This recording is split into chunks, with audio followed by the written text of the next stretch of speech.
young chickens, welcome back. I am really very happy to talk to you about episode 5 and 6 of Uncanny Counter. I'm having a wonderful time watching this. I am engaged the whole time. It's really exciting. I feel like a lot is happening in this drama. So let's go ahead and get started. To recap, we're doing the same kind of thing, but it still stays super interesting. This episode, they're hunting down an evil spirit, and it comes in the form of a woman. She looks like a housewife who's like married to the owner of like a big department store, but she's actually being possessed by an evil spirit. But I mean, remember that when an evil spirit possesses somebody, it's because they already have some bad inside them. So part of the thing that they explore with her character is that she's killed before. Like, she killed her first husband, and now she's killing her current husband, who is the owner of the department store. And like, it was just as simple as putting some peanut butter in his morning smoothie, and then he was out. I was like, man, that's rough.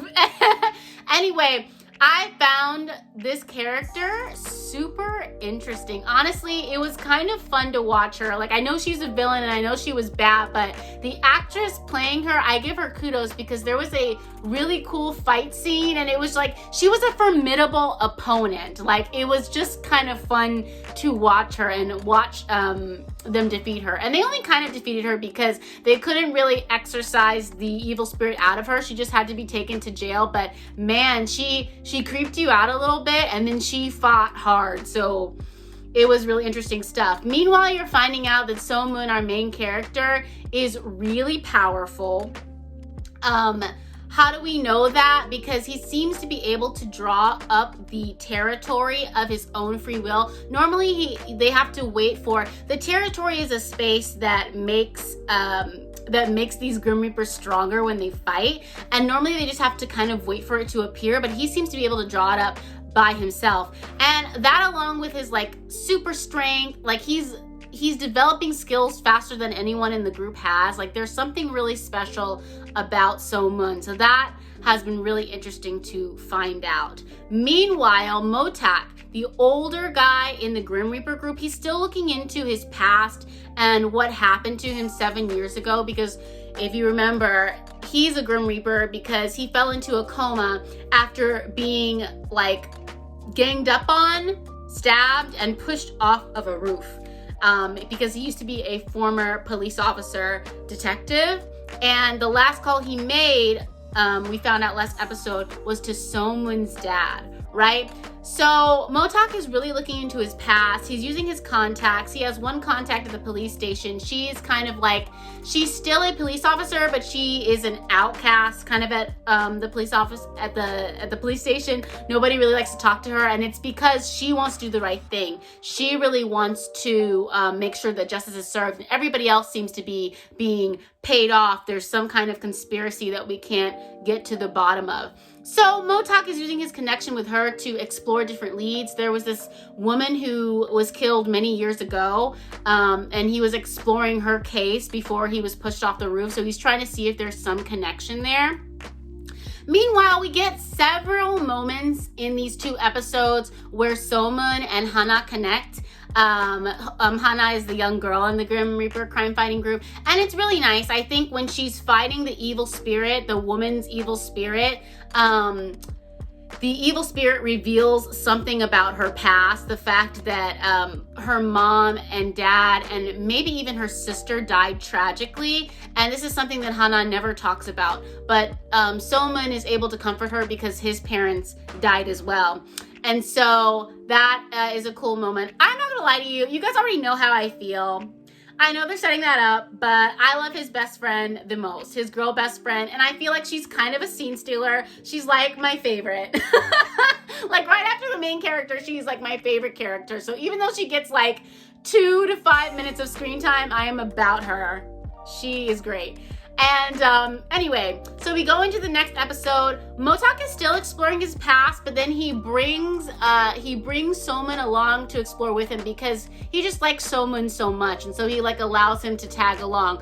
Well, the problem comes when So-moon realizes that the detectives who were killed back when Motok was pushed off the roof, those were his parents. So basically, all of his life, he's been believing that what happened to his parents was an accident, and he blames himself because he called them, out to the country, I guess, to pick him up sooner. And he it's survivor's guilt. He found a way to blame himself for what happened, but it turns out they were murdered purposefully, and he just kind of, has a mental breakdown, as they were expecting. They were planning to tell him, the rest of the Grim Reaper group, they were planning to tell him that it was very likely that his parents were murdered in good time, like once they had actually found something that maybe he could follow up on. But Soman's really smart, and he puts the pieces together, and so he's kind of mad at everybody in the group.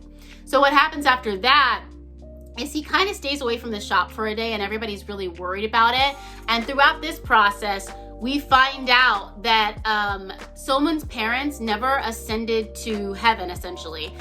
And then we find out later they never ascended to heaven because their spirits were eaten, their spirits were consumed by an evil spirit. So how do we find this out? Hana comes to check up on Somun, and we have another minute of connection because he pretends that she's his girlfriend. That was cute. I'll give it to him. But then Hana offers to go back into his memories to stop blaming himself now that he knows that it was a hit job. Stop blaming himself so they can unlock that part of his memories and go back into his past. So this part was really cool because she was able to take him back to what happened 7 years ago, because he actually saw everything, and he was a child, but he just blocked it out. He saw, the person who was driving the truck. He saw the person's partner, and it turns out the person who was in charge of killing his parents was the evil spirit who killed the Grim Reaper's partner in the first episode. So the first guy that, they were chasing, how the drama opens, the evil spirit who was really powerful, a level 3 they call him, he is the same guy who 7 years ago killed Soman's parents. This is the death of this man who they killed in the beginning is the reason why Soman became a Grim Reaper, because, the spirit left and went into Soman. I hope this is making sense. If not, just watch it. I know it's 2 hours, but it's great. So, that was really interesting because when they went back into the dream, usually nobody can see it. Usually when you go back into the dream, it's just a replay, right? But something really interesting that happens is when they go back into this dream, the evil spirit somehow senses that they're there. So that was really crazy. And Soman's not supposed to touch anything or do anything in the replay, but he actually punches the evil spirit in the face. So we don't know how the evil spirit can retaliate. And everything going on with the evil spirit is actually really interesting. I'll try to make this short, but basically the evil spirit is very powerful, seems very old, but it's also inhabiting a young guy, and the young guy seems very vulnerable. He's a hitman for hire almost, but he's doing it because of a mob boss. And this mob boss, he calls his father. He calls him Aboji. And I don't know if it means that he really is the mob boss's son, or I don't know if he means he treats the mob boss like his father.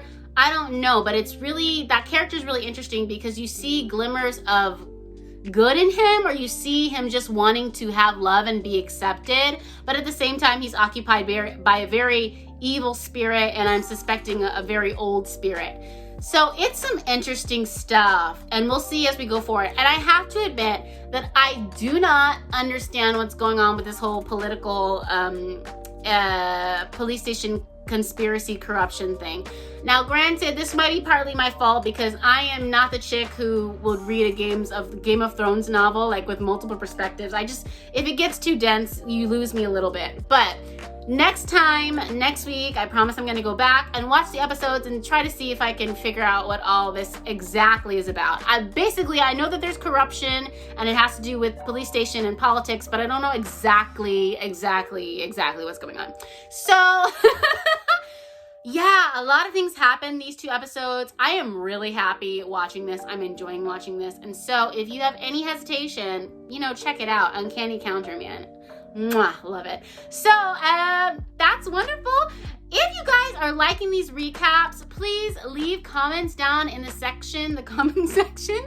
I would love to talk about it. And we are almost at 100 subscribers. So if you are really enjoying it, I hope that you subscribe. And on Young Chickens, I'll see you next week. In the morning, in the evening, or sometime in between, I hope that you will see some Lexi on your screen. Subscribe. How does perfection feel, darling?